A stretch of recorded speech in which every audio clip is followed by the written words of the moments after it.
Salam, hər vaxt xeyir olsun dəyərli izləyicilər. Bu videoda sizlər üçün 26 may 2024-cü il tarixində OTK-nın 11-ci sinif 1-ci qrup keçirdiyi sınağın riyaziyyat suallarını izah edəcəm. Vaxt itirmədən başlayaq suallara. Birinci sual belədir. BD düz xətti B nöqtəsində çevrəyə toxunur. Demək, şəkil görünür. AMB qövsü 170 dərəcə və BNC qövsü 70 dərəcə olarsa, BDC bucağını tapın. Deməli, burada bizə AMB qövsünü 170 dərəcə verib. Bilirik ki, toxunan və vətər arasındakı bucaq qövsün yarısına bərabərdir. Yəni, burası 85 dərəcə olacaq. Digər tərəfdən də BNC qövsün bizə 70 dərəcə verib. Eyni qayda ilə toxunan və vətər arasındakı bucaq qövsün yarısıdır. 70-in yarısı 35 dərəcə bu bucaq olacaq. Burada bizdən istəyir DBC bucağın. Bizdən bu bucağı istəyir. Bu bucağı istəyirsə heç ehtiyac yox idi. Yəni bu 70 burada 170 dərəcəyə ehtiyac yoxdur. 35 dərəcə buradırsa 180-dən 35 çıxanda 145 dərəcə doğru cavabını alarıq. Yəni doğru cavab Y variantı olar. İkinci suala diqqət edək. ABCD poliqramında A bucağının tənbüləni BC tərəfini Y nöqtəsində kəsir. Şəkil çəkək. Demək, ABCD poliqramı deyir, A bucağının tənbüləni BC tərəfini Y nöqtəsində kəsir. A bucağının tənbüləni çəkilərsə, bilirik ki, poliqramın qarşı tərəfləri paralel olur. Burada daxili çarpaz bucaqlar bərabər olur. AB və BY bərabər olacaq. Çünki bərabər yanlı üst bucaq alınır. AB-ni bizə 4 verib, onda BY də 4 olacaq. YC 2-dirsə, poliqramın qarşı tərəfləri bərabər olduğuna görə bura 6 olacaq. AB 4-sə, DC də 4 olacaq. BAD bucağı 60 dərəcəsi, onda 30 dərəcə düşəcək bunlara. 60 dərəcə. Bizdən AYDC. AYSD daha doğrusu. 4 bucaqlısının sahəsini istəyir. Bunun sahəsini tapmaq üçün, demək, bu fiqur trapesiyadır. Trapesiyanın sahəsini tapacaq. Trapesiyanın sahəsi də oturacaqlar cəminin yarısı ilə hündürlüyün hansına bərabərdir. Yəni, burada 6 üstə gəlsin 2. Oturacaqlar AD ilə YS-dir. Bölü 2 vur H. H-ı tapmaq üçün burada hündürlük çəkirəm buradan. Bizə AY tərəfi və yaxud da ki, buradan bu qarşı tərəflər paralel olduğuna görə həmin hündürlük buradan da çəksəm, elə eyni şey olacaq. Bu bucaq 60 dərəcə idi. Onda təpədəki bucağa 30 dərəcə qalır. 30 dərəcə bucaq qarşısında katet hipotenuzun yarısı, yəni 4-ün yarısı 2. Onda 60-ın qarşısında duran katet digər katetin kökdə 3 misli, yəni 2 kökdə 3 olacaq. Onda hündürlüyün yerinə 2 kökdə 3 yaza bilərik. Buradan 2-ləri atsaq, 6 üstə gəlir ki, 8 vur kökdə 3 eləyəcək. 8 kökdə 3, yəni doğru cavab C variantı olacaq. Növbəti suala diqqət edirik. Fx bərabərdir x-4 bölünsün x-9 funksiyası verilib. Fx kvadratı kiçik bərabərdir 0 bərabərlisini həll edin deyir. Demək, fx kvadratı funksiyasının birinci tapaq. Fx kvadratı odur ki, yəni fx funksiyasında x-ların yerinə x kvadratını yazmaqla əmələ gələn funksiyadır. Yəni x kvadratı çıx 4, x kvadratı çıx 9 olacaq. Bunu bizə kiçik bərabər 0 deyir, bərabərlisini həll edin. Bərabərlisini həll etmək üçün, yəni surət və məxrəci vurğularını ayıraq. X-2, x+2, məxrəcdə də bir fərq cəm var. X-3, x+3. Kiçik bərabər 0. Və sərhəd nöqtələrin müəyyən edək. Bunun üçün hər bir vurğu, yəni surət və məxrəcdə olan hər biri ayrı-ayrıqda 0-a bərabər edirik. 2, -2, 3 və -3. Ədəd oxunda qeyd eləsək, ədəd oxunda qeyd etdikdə məxrəc bərabərlik olsa da məxrəcdən aldıqlarımız daxil olmayacaq. Çünki məxrəc 0 ola bilməz. Surətdən aldığımız isə -2 ilə 2 daxil olacaq. Demək, -3, -2, 2, 3. Demək, -2 ilə -2 daxil olacaq, digərləri yox. İntervallara ayırsaq və ən sağ müsbət, mənfi və müsbət olaraq işarəni qeyd eləsək. Çünki cüt dərəcəli qüvvət yoxdur. Tək dərəcəli qüvvətlərdə x-ları əvvəldə yazmışıqsa, həmişə heç bir qiymət yerinə yazmadan ən sağdan başlayaraq müsbət, mənfi düzmək olar. Buradan bizdən kiçik və bərabərlər istəyir. Kiçiklər və bərabərlər mənfi aralıqlardır. Yəni olacaq -3-dən -2-yə kimi. -3, -2, -2 daxildir, -3 yox. Birləşir 2-dən 3-ə kimi, 2 daxildir, 3 yox. Demək, -3, -2, 2, 3. Doğru cavab Y variantı olacaq. Növbət suala diqqət edirik. B kiçikdir A kiçikdir 0 olarsa bu ifadəsini sadələşdirin. Bilirik ki, moduldan çıxarmaq üçün birinci işarəni bilməliyik. Yəni, müsbət olarsa olduğu kimi, mənfi olarsa əksinə çıxarmalıyıq. B A-dan kiçikdirsə və mənfi ədədlərdirsə, onda B minus A ədədi də B minus A ədədi mənfi olacaq. Çünki B kiçik ədəddən böyük ədədi çıxırıq. Bu halda mənfi eləyəcək. A minus B böyük ədəddən kiçik ədədi çıxarıqsa, nəticə müsbət eləyəcək. Yəni, işarəsi müsbət olacaq. A plus B də 2 mənfi ədədin cəmi mənfi elədiyinə görə mənfi olacaq. Demək ki, B minus A mənfi, A minus B müsbət, A plus B mənfi. Və dediyimiz kimi, mənfi ədədin modulu əksi çıxdığına görə buradan A minus B çıxacaq. A minus B. Üstə gəlsin. Buradan A minus B müsbət olduğuna görə olduğu kimi çıxacaq.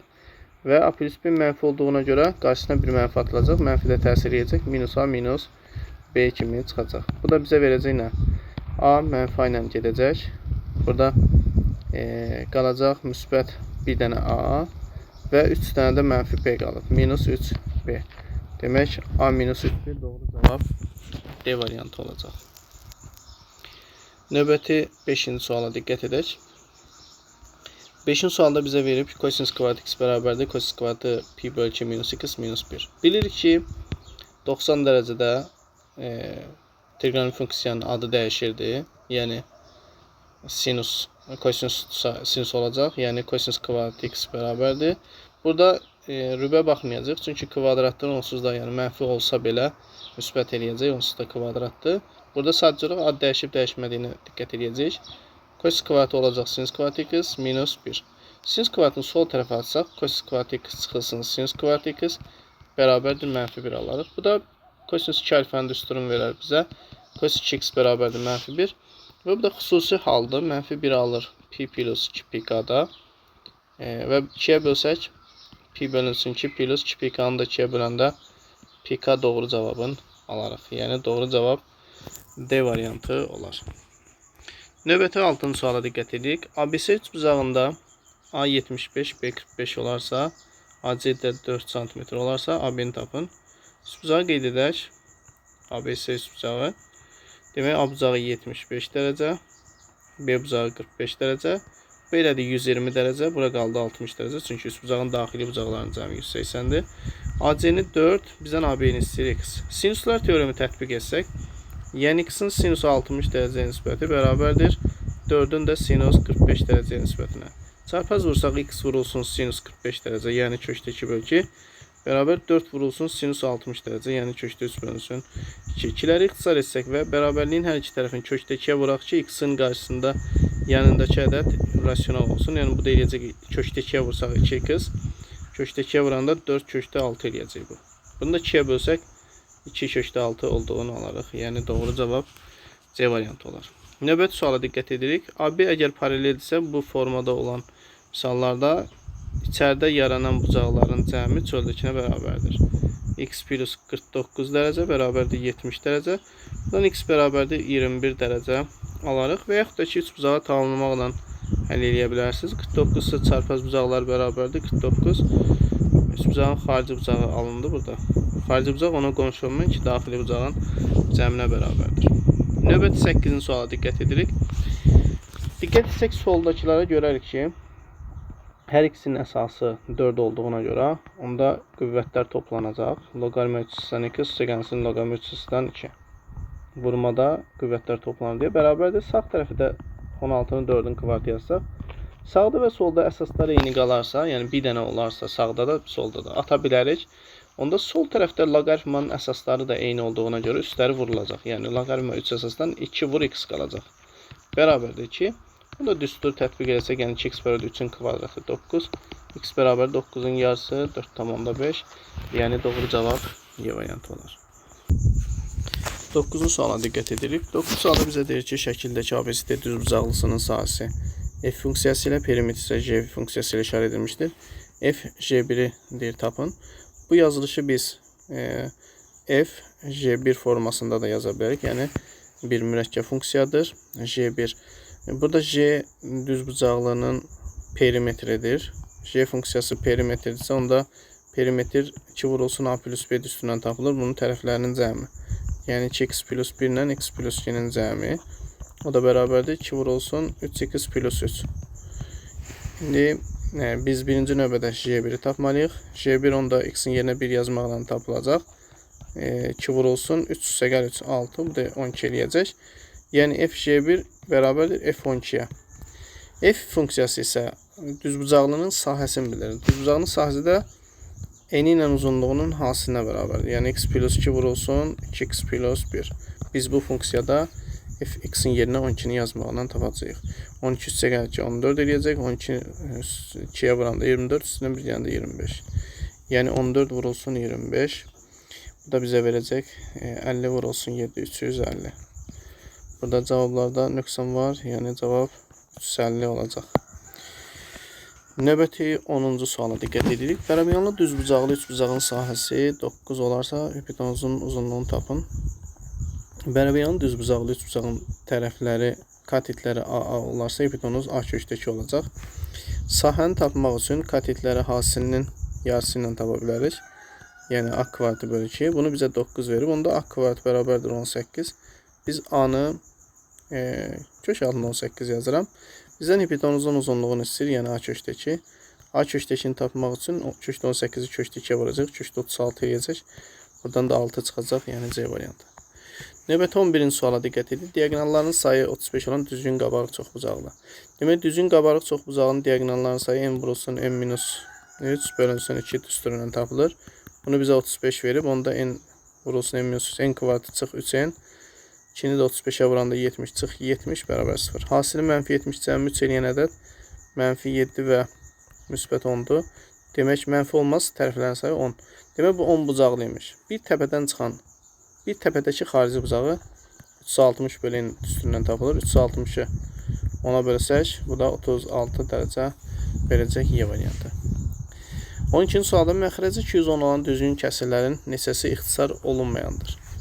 Yəni, məxrəci 210 olan düzgün kəsirlərdən neçəsi ixtisar olunmayandır. 210-da 1-dən 210-da 209-a qədər olan kəsirlərdən neçəsi ixtisar olunmayandır. Yəni, bu deməkdir ki, 210-dan kiçik 210 ilə qarşılıqlı sadə olan ədədlərin sayı. Qarşılıqlı sadə, yəni ortaq böləni olmasın. İndi biz bunun üçün hazır düstur var idi. 210-u sadə qruplarına ayırsaq, 2-yə bölsək 105, 105-i 3-ə bölsək 35, 5-ə 7, 7-yə bir dəfə. Demək, 210 bərabərdir. 2 vurulsun, 3 vurulsun, 5 vurulsun, 7. Onda bunun düsturu da belə idi ki, 210 vurulsun, yəni 2 vurulsun, 3 vurulsun, 5 vurulsun, 7 vurulsun, 1 çıxılsın 2-də 1, 1 çıxılsın 3-də 1, 1 çıxılsın 5-də 1 və 1 çıxılsın 7-də 1. Düstur bu idi. Yəni 210-dan kiçik 210 ilə qarşılıqlı sadə olan ədədlərin sayı. Bu da bərabərdir. Ardın buradan yazıram. Bu eləyəcək olduğu kimi yazıram ixtisara görə. 2, 3, 5, 7. 1 çıxılsın 2-də 1 elə 2-də 1 verəcək. Vurulsun. 1 çıxılsın 3-də 1, 3-də 2 verəcək. 1 çıxılsın 5-də 1, 5-də 4 verəcək. Və 1 çıxılsın 7-də 1, 7-də 6 verəcək. 2, 3, 5, 7 bunlarla ixtisar gedəcək. Qalacaq bu qədər. 2, 4-ün 8, 8, 6-nın 48, yəni C variantı olacaq. Növbəti suala diqqət edin. Mərkəzi koordinat başlanğıcında olan 6-3 nöqtəsindən keçən çevrəndə mərkəzi koordinat başlanğıcında olan çevrənin tənliyi x kvadrat üstə gəl y kvadrat bərabər r kvadrat üstündən tapılır. Burada 6-3-ü yerinə yazsaq, 6-ın kvadrat üstə gəl -3-ün kvadrat bərabərdir r kvadratı və r kvadratının 36 üstə gəl 9, yəni 45 olduğunu alarıq. Onda doğru cavab B variantı olar ki, x kvadrat üstə gəl y kvadratı bərabərdir r kvadratı idi çünki. Növbəti suala diqqət edirik. 14-cü sualda D funksiyasının törəməsini tapın. Funksiyanın törəməsini tapaq. Burada diqqət edək. Kosinus 2x-a bir mürəkkəb funksiya kimi baxacaq. Kosinusun törəməsi mənfi sinus 2x olacaq və əlavə olaraq 2x-in törəməsinə vuracaq. Eyni qayda ilə sinusun törəməsi kosinus 2x olacaq. Bir də 2x-in törəməsinə vuracaq. Üstə gəlsin. Və 4x kvadratın törəməsi də 8x olacaq. Onda f(x) bərabərdir. 2x-in törəməsi 2 eləyir. Atıram qarşıya. Mənfi 2 sinus 2x. 2x-in törəməsi 2 eləyir. Atıram qarşıya 6 kosinus 2x eləyir. Üstə gəlsin 8x. Demək, Mənfi 2 sinus 2x üstə gəl 6 kosinus 2x üstə gəlsin 8x. Yerini dəyişsək 6 kosinus 2x əvvələ versək 6 kosinus 2x çıxılsın 2 sinus 2x üstə gəl 8x. Yəni doğru cavab B variantı olacaq. Növbəti 15-ci sualda z bərabərdir 2 üstü 3a plus 4 üstə gəlsin i vurulsun 2 üssü a kvadrat minus 3 kompleks ədəd üçün rz vurulsun imz 32 olarsa a-nın mümkün qiymətlərini cəmi tapın. Burada rz həqiqi hissəni, imz isə xəyali hissəni əmsalını bildirir. Burada z bərabərdir a plus b yazılışında, b-yi yazılışında rz a-dır, imz isə imz b-dir. Onda biz burada nəzərə alsaq rz olacaq 2 üssü 3a plus 4, imz isə 2 üssü a kvadratı minus 3 olacaq. Bərabərdir 32 yazsaq. Burada əsaslar ikisi də 2 olduğuna görə üstlər toplanacaq. 3a plus 4 üstə gəlsin a kvadratı minus 3. Bərabərdir 32-də 2 üssü 5 yazsaq və əsaslar eyni olduğuna görə qüvvətlərini də bərabərləşdirə bilərik. Sol tərəfdə qüvvəti sadələşdirsək a kvadratı plus 3a plus 1 bərabərdir 5 yazsaq. A kvadratı plus 3a minus 4 bərabərdir 0 alaraq. A-nın mümkün qiymətlərinin cəmini buradan çevirmiş kvadratənlik olduğuna görə mənfi 3 olduğunu deyə bilirik. Və yaxud da ki, kökləri mənfi 4 və müsbət 1-dir. Buradan da mənfi 3 olduğunu görə bilərik. Növbəti suala diqqət edirik. Yan səthinin sahəsi 128 kvadrat santimetr, yan tili 4 santimetr olan düz paralellepipedin oturacağının sahəsinin ən böyük qiymətini tapın. Demək, yan səthinin sahəsi bu, yan tili isə 4 olan düz paralellepiped. Düz paralellepipedin oturacağının sahəsini. Oturacağın sahəsinin ən böyük qiymətini tapın. Demək, bir ixtiyari bir düz paralellepiped çəkək. Yan səthinin sahəsi S yan bərabərdir. P oturacaq vurulsun H. H da yan tilə bərabərdir paralellepipeddə. İndi bizə H verilib, yan səth verilib. P oturacağı tapa bilirik. Yan səth 128-dir, bərabərdir. P oturacaq vurulsun. H da yan tildir, yəni 4-ə bərabərdir. Buradan P oturacağın 32 olduğunu alırıq. Bizdən soruşur ki, paralellepipedin oturacağının sahəsinin ən böyük qiymətini tapın. Oturacağın sahəsinin ən böyük qiymətini tapın deyir. Oturacağın sahəsinin ən böyük qiyməti o vaxt olar ki, cəm məlumdur, 32-dir. Cəm məlum olarsa, hasil o zaman ən böyük olar ki, həmin ədədlər bir-birinə ən yaxın olsun. Bunu da belə deyək, paralellepipedin oturacağı paralelogram olur. İndi orada paralelogram növlərindən digərləri də ola bilər, düzbucaqlı kvadrat da ola bilər. Məsələn, mən AB götürürəm oturacaqların. 2 vurulsun A plus B-ni bərabər edirəm 32-yə. Onda A plus B-nin 16 olduğunu alıram. Dedik ki, əgər cəm məlumdursa, sahədə paralelogram kimi götürsək, AB sinus alfadır. Sinus alfanın ən böyük qiyməti 90 olanda olur, yəni 90 dərəcə 1-ə bərabər olur. Ona görə də sahəsini AB götürəcəm, ən böyük istədiyinə görə. Burada indi cəm 16, hasilin ən böyük qiyməti nə vaxt olar? A ilə B bir-birinə bərabər olduqda, yəni hər biri 8 olduqda olar. 8-8-in bu da 64, yəni B variantı verər cavab. Növbəti 17-ci suala diqqət edirik. NA 8, MB 12 olarsa, kəsişmə boş çoxluq deyil, yəni ən azı bir dənə var. Ən böyük və ən kiçik qiymətlərini cəmi tapın. NA 8 isə NB 12-dirsə, ən çoxu AB-nin alt çoxluğu olduqda olar, yəni 8 ədəd ortağı ola bilər ən çox.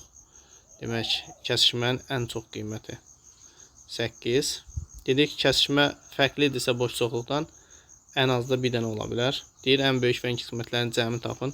8 + 1, 9 ədəd olacaq. Növbəti suala diqqət edirik. 18-ci sualda AB ədədinin modunun, yəni 13 verib, mütləq qiyməti. 3AB çıxılsın 2BA vektorunun uzunluğunu tapın. Burada biz bilirik ki, vektorun başlanğıcı ilə sonunun yerini dəyişsək, onda qarşısına mənfi atarıq. 3AB üstə gəlinsin 2AB olar. Bu da bizə 5AB verər. 5AB vektoru. İndi bizdən bunun uzunluğunu istəyir. Yəni modulda 5AB. 5-i moduldan kənara çıxardıram. 5 modul AB. Bizdən AB vektorun uzunluğu 13 vermişdi. 5AB olacaq. 5 vur 13. Yəni 65 C variantı olacaq. Növbəti suala diqqət edirik. F2x minus 3 bərabərdir x kvadrat çıx 2x üstəgəl 1 olarsa F9'u tapın. Burada diqqət eləsək görərik ki 9 burada 2x minus 3'ün qiymətidir. Yəni biz 2x minus 9 olursa x neçə almalıdır onu tapırıq. Görürük ki x 6 olmalıdır. Demək biz f2x minus 3 funksiyasında x'in yerinə 6 qoyacağıq. X'in yerinə 6 qoyanda bu f9 verəcək. Bu da bərabər olacaq. Bu da x minus 1'in kvadratıdır. Yəni 6 çıx 1'in kvadratı 5'in kvadratı 25 olacaq. Doğru cavab D variantı. Növbəti 20-ci sualda limit x 0'a yaxınlaşır. 1 minus kosinus 2x bölü x kvadratını deyil hesablayın. Bunu 0'ı yerinə yazanda 0 bölü 0 verdiyinə görə həm L'Hopital'la həll edə bilərik, həm də sadələşdirməklə görkəmli limitə də gətirmək olar. L'Hopital'la birinci yazıram. Demək limit x 0'a yaxınlaşır. Törəməsinin L'Hopital qaydasında surət və məxrəcin ayrıca törəməsini tapmaq lazımdır. 1 minus kosinus 2x'in törəməsi bizə verəcək sinus 2x vurulsun, bir də 2x'in törəməsi, yəni ki x kvadratında törəməsi 2x verəcək. Burada görürük ki 0'ı yazanda yenə 0 bölü 0 alır. Bir dəfə də L'Hopital tətbiq edirik. Limit x yaxınlaşır 0'a. 2x'in törəməsi 2 eləyəcək. Sinus 2x vur 2'nin törəməsi də kosinus 2x vurulsun 2 vurulsun 2. Burada sinus 2x'in törəməsi kosinus 2x eləyəcək. Bir də vurulsun 2x'in törəməsi 2 eləyəcək. Bir dənə də burada 2 var idi. Və 0'ı yerinə yazsaq kosinus 0 dərəcədə 1 alır. 2'lər gedəcək. Cavab 2 qalacaq. Başqa cür görkəmli limitə gətirsək 1 minus kosinus 2x bizə verir sinus kvadrat 2 sinus kvadratı x bölünsün x kvadratı. Burada diqqət eləsək görərik ki sinus x bölü x'in kvadratıdır bu. Limit x 0'a yaxınlaşanda sinus x bölü x 1'ə bərabərdir. Bu da 1'in kvadratı 1 eləyəcək. Yəni 2 vur 1 2 doğru cavabını verəcək. Yəni C variantı olacaq. 21-ci sualda deyir ox kəsiyinin təpə bucağı 60 dərəcə olan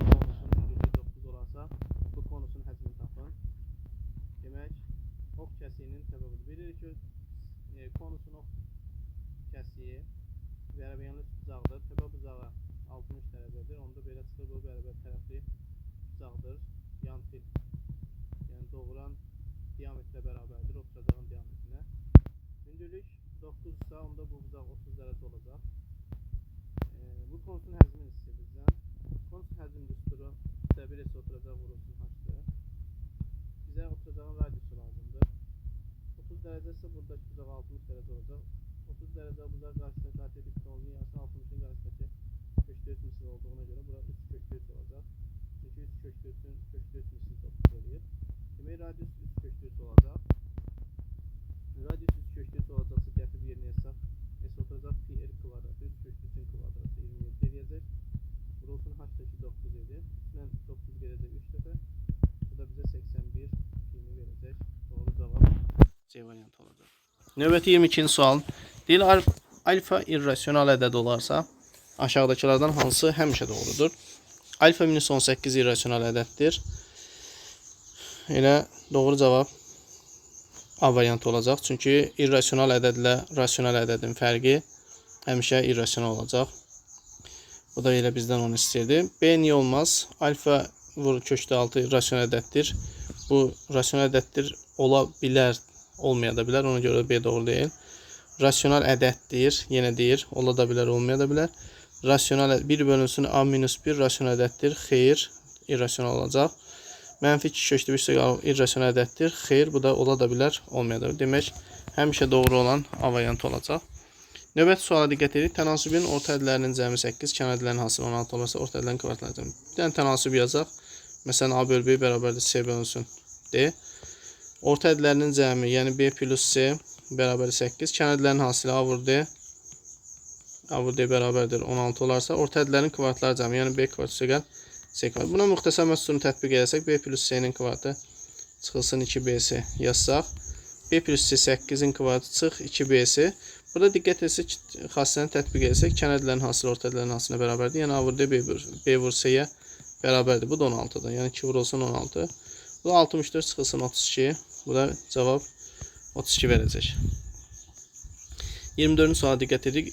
Bizə verib ki, bu 204 olarsa ilk 17 ədədin cəmi tapın. Ədədi silsilədə ilk 17 ədədin cəmini yazmaq üçün A1 plus A17 bölü 2 vur 17 yaza bilərik. A1 plus A17 indekslərin cəminə fikir versək 1 ilə 17 18 eləyir, yəni 2A9 yaza bilərik. Bölü 2 vur 17. 2-lər gedər, qalar A9 vur 17. Demək, S17-ni tapmaq üçün bizə bir dənə A9 lazımdır. Bura diqqət eləsək indekslərinə A5 üstəgəl A3 üstəgəl A15 indeksləri 18 eləyir, yəni 2A9. Eyni qayda ilə A7 A11-də 18 eləyir, bu da 2A9-dur. Yəni 4A9 bərabərdir 204-ə. Onda A9-un biz 51 olduğunu alırıq. Gətirib yerinə yazsaq 51 vurulsun 17. Buradan da alarıq ki, 51'i 17'ye vuranda 7 5'in 35 1 5. Demək olacaq 7 6 8 867. Demək doğru cavab 867 olacaq. Növbəti suala diqqət edirik. 25-ci sual. Deyir A ədədi B-nin 20%-nə bərabərdir. Yəni A bərabərdir B vurulsun 0,2. C-nin isə 30%-nə bərabərdir. C vurulsun 0,3. Bərabər olarsa B ədədi burada düşməyib. B ədədi yəqin ki C-nin olar. B ədədi C-nin neçə faizidir götürək. İndi biz ona uyğun həll edək. Burada düşməyib. Ola bilər, başqa bir şey də ola bilər, amma biz C götürürük. C üçün həll edirik. B ədədi C-nin neçə faizidir deyəndə B bölünsün C vurulsun 100% biz tapacağıq. İndi orada nə desə ona bölüb vuracağıq üzə. Burada B-nin demək B-ni və C-ni A ilə ifadə eləsək, əgər A bərabərdir B vurulsun 0,2-dirsə, biz buradan B bölünsün C-ni tapmalıyıq. Onda mən bunu tərəf-tərəfə bölürəm burada. Tərəf-tərəfə böləndə A-lar gedəcək 1 bərabərdir B bölünsün C. Bunu da 10-a vuranda 2 bölünsün 3 qalacaq. Çarpaz vursaq 2B bərabərdir 3C alarıq. B-ni 3K, C-ni isə 2K yazsaq yerinə. Da olacaq 2K, 3K vur 100. Kala gedəcək, 2 ilə 100 gedəcək 50. 50-ni də 3-ə vuranda 150% olacaq. Deyir, indi B ədədi C-nin 150%-dir. Digərini bilmirik, nə vermişsə onu tam görmədik. Ona görə B C-nin neçə faiz olduğunu tapdıq. 26-cı suala diqqət edirik. İfadəsinin qiymətini hesablayın deyir. Burada A bölü B 2-dirsə A-nın yerinə 2B yaza bilərik. Misalda verilən ifadədə 2B yazsaq A kvadratıdır, olacaq 4B kvadratı. Üstəgəl AB-dir. 2B-ni B-yə vuranda 2B kvadratı. Üstəgəl 2B kvadratı. Yenə A kvadratı olacaq 4B kvadratı. 2B kvadratı üstəgəl 2B-nin kvadratı. Burada 2B kvadratlar gedəcək. Yuxarıda qalacaq 8B kvadratı. Aşağıda 4B'nin kvadratı. B kvadratlar gedəcək 8 bölü 4. 2 doğru cavabını alacaq. Növbəti sual ifadələr üçün uyğunluğu müəyyən edin. Burada ən kiçik qiyməti var, ən böyük qiyməti var. Bu cür verib cavabları. Nə edirik? Ən kiçik qiymət nə vaxt olur? Bu kvadratik funksiyadır. Kvadratik funksiya ən kiçik qiymətinin olması üçün qollar yuxarı olmalıdır. Ən kiçik qiymət var burada. Ən böyük qiymət yoxdur. Qollar aşağı olanda ən böyük qiymət var. Ən kiçik qiymət yoxdur. İndi bu şərtləri nəzərə alaq, cavabları tapaq. İndi fərz edirəm ki, birinci misalda P-2 müsbət olarsa, P böyükdür 2 olar. Bu zaman qollar yuxarı olacaq. Qollar yuxarı olanda da ən kiçiyi var, ən böyük yoxdur. Demək P2-dən böyük olanda, yəni P2-dən böyük olanda ən kiçiyi var, ən böyük yoxdur. P2-dən kiçik olanda isə P2-dən kiçik olanda, yəni mənim sonsuzdan 2-yə qədər ən böyüyü var, ən kiçik yoxdur. Demək 1-ə uyğundur C. 1-ə C uyğundur, çünki ən böyük qiyməti var yazıb. Sonra P-nin istənilən qiymətində yox. Burada 2-dən söhbət gedir, sonra demək 1-ə C olacaq. Keçdik 2-yə. 2-də mənfi 2-dir. Burada cavablara diqqət edək, mənfikiləri araşdıraq elə. B ilə D var burada. B ilə D-ni araşdıraq, görək hansı gedəcək ona. P plus 2 burada ən kiçik qiyməti var yazıb. Ən kiçik qiymət qollar yuxarı olanda var idi. P plus 2 böyükdür 0 olanda olacaq. P böyükdür mənfi 2. Yəni mənfi 2-dən müsbət olan ən kiçik qiyməti olacaq. 2-yə B gedəcək. D-yə baxaq. P mənfi 2 olanda bu 0-a gedəcək. Qalacaq 2x-15. Bu düz xətt alınacaq. P mənfi oldu, ən böyük və ən qisməti yoxdur. Bu da doğrudur. D-ni də yazacağıq. Çünki düz xəttin mənfi sonsuzda müsbət sonsuzda qiymətləri alır. Nə ən kiçiyi tapmaq olur, nə də ən böyüyün. Demək, D da uyğun olacaq. Üçüncü qaydada, üçüncü sualda P kvadratı üstəgəl 2 həmişə müsbət olduğuna görə P-nin istənilən qiymətində qollar yuxarı olacaq. Onda ən kiçik qiyməti olacaq. 3-ə A uyğun olacaq. Y-də ən böyük qiyməti var deyir. Bu doğru olmayacaq. Demək 1C, 2B-də 3A olacaq. Növbəti suala diqqət edirik. Deyir, ispat edin ki, poliqramın bir tərəfinə bitişik bucaqlarının tənbülənləri bir-birinə perpendikulyardır. Demək, bir dənə poliqram çəkək. ABCD poliqramı bir tərəfinə bitişik. Məsələn, həmin bucaqları buranı götürürəm. Alfa, beta. Tənbülənləri bir-birinə perpendikulyardır. Bu nöqtədən tənbülənlər çəkirəm. Tənbülən çəkiləndə alfa bölü 2, beta bölü 2 və beta bölü 2. Bu x bucağının 90 olduğunu deyir, yəni ispat edin. İspat edin. İndi biz bilirik ki, poliqramın bir tərəfinə bitişik olan bucaqların cəmi, yəni alfa ilə betanın cəmi 180 dərəcə olmalıdır. Və buradan alfa bölü 2 üstəgəl bir beta bölü 2 üstəgəlsin x, üç bucağın daxili bucaqların cəmidir. Bu da 180 dərəcəyə bərabərdir. Bu alfa bölü 2 üstəgəl beta bölü 2-ni alfa plus beta bölü 2 yaza bilərik. Yəni 90 dərəcə üstəgəlsin x bərabər 180 dərəcə. Buradan da x bərabərdir 180-dən 90 çıxanda 90 dərəcə alarıq və perpendikulyarlıq şərti ispat olunar. Növbəti 29-cu suala diqqət edirik. 29-cu sualda bizə deyir ki, 180 yerlik tamaşa salonu təmir edildikdən sonra sıraların sayı 3 vahid artdı. Hər sıradakı yerlərin sayı isə 3 vahid azaldı. Ümumi yerlərin sayı dəyişmədi. Demək, sıra və yer adlandıraq. Sıra x, yerdə y. Yəni bu hər sıradakı yerdən söhbət gedir. Onda x və y-in hasili 180 idi. Deyir, ümumi say dəyişmədi. Sıraların sayı 3 vahid artdı. Yəni x plus 3 oldu. Yerlərin sayısı 3 vahid azaldı hər sırada. Y minus 3. Amma ümumi yer dəyişmədi. 180 oldu yenə. Bu təhlükələr sistemini həll etməklə bu cavabı tapa bilərik. Bizdən soruşur ki, əvvəl salonda yer və sıraların sayını x, y istəyir bizdən. Onda biz ikincini vurub atsaq, bu bizə verəcək x, y minus 3x plus 3y bərabərdir 180. X, y-in yerinə 180 yazsaq, bunlar gedər. Buradan 3x bərabərdir 3y, elə x bərabərdir y alarıq. X bərabərdir y alarıq. X, y olarsa, demək, x, y bərabər alındı. X, y çıx 3x, üstəgəl 3y. Burada minus 9 fikrimizdən çıxıb. Minus 9 bərabərdir 180. Minus 9 bərabərdir 180.